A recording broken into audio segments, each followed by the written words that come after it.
We are supposed to be the good guys. We are. Welcome to Watch Mojo, and today we're breaking down the first official Across the Spiderverse trailer. Who do you think you are? Really? For this list, we're looking at the most exciting details, Easter eggs, and foreshadowing from the second preview for Miles' multiversal adventure. If you haven't seen 2018's Into the Spider-Verse, beware of massive spoilers ahead. Which spider person are you most excited to see in Across the Spider-Verse? Swing into the comments below and let us know.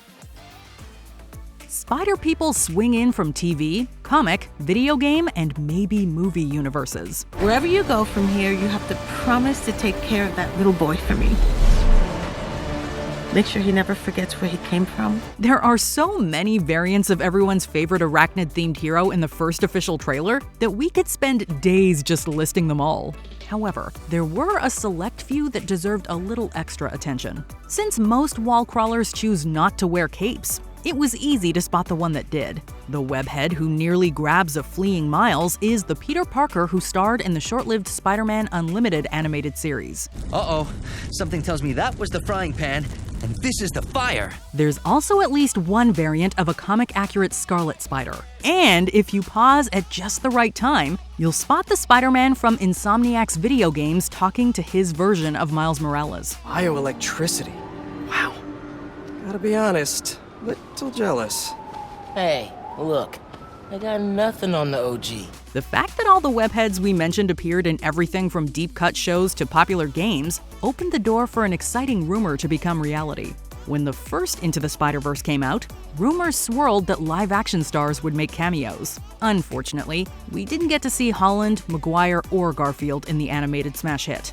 But we did see them together in No Way Home. Peter! Yeah?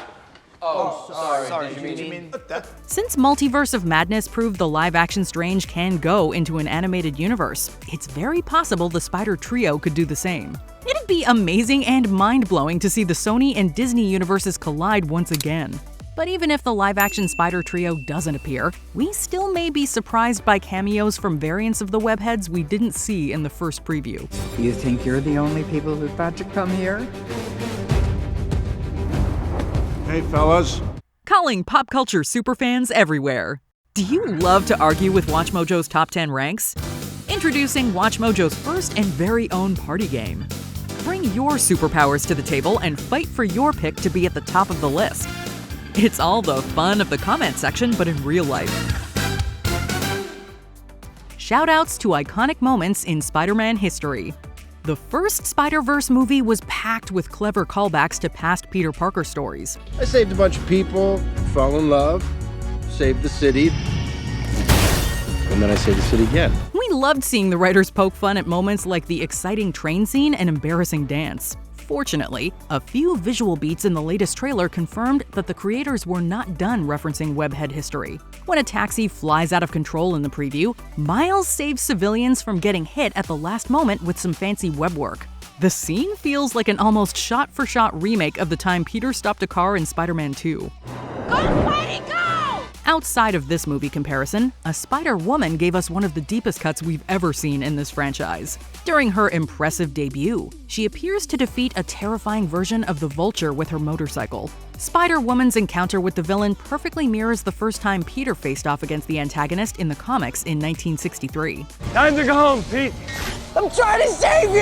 After he had trouble taking the villain down with his webs and skills alone, he got the edge by inventing a device. Seeing two spider people separated by 60 years of history both take the Vulture down with tech was mind-blowing. Hopefully, that similarity is just one of many historical Spidey deep cuts we'll get in the 2023 adventure.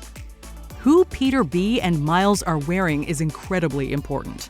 Since the trailer cuts between clips of the 2018 and 2023 films, it's easy to tell Miles has grown up a bit since his last adventure. I hope I didn't ice your game, man.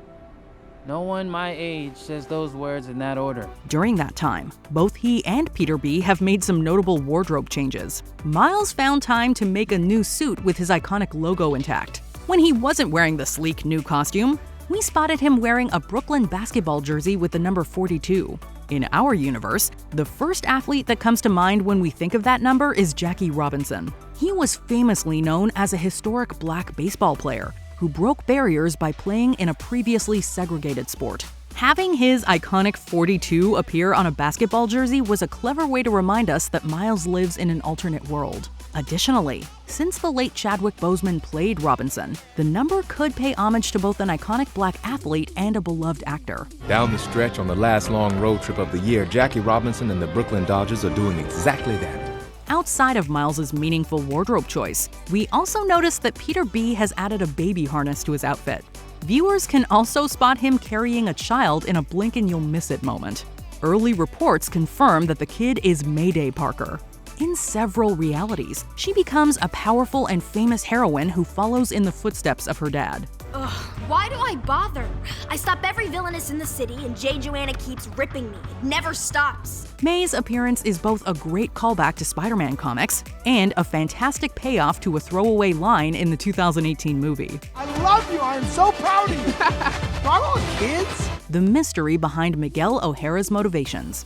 When we were first introduced to Miguel O'Hara at the end of Into the Spider-Verse, it appeared that his goal was to recruit wall crawlers from across the multiverse. I'm Spider-Man. I need you to come with me. Who the heck are you? Although he wasn't completely friendly to the first Spider-Man he met, he seemed reasonable. But it appears Miguel will be a lot angrier and more dangerous in Across the Spider-Verse. In 2 separate clips, we saw him pursuing and hurting Miles. It's entirely possible that Miguel's dark turn is motivated by family. Who do you think you are? Really? During the trailer, he looks sad while watching an old video of him playing with a young girl that could be his daughter. Maybe he lost her, and Miles stands in the way of getting her back. While this plot would be compelling, it may be too similar to Kingpin's 2018 plan to save his family by using the multiverse. I know what you're trying to do. And it won't work. They're gone.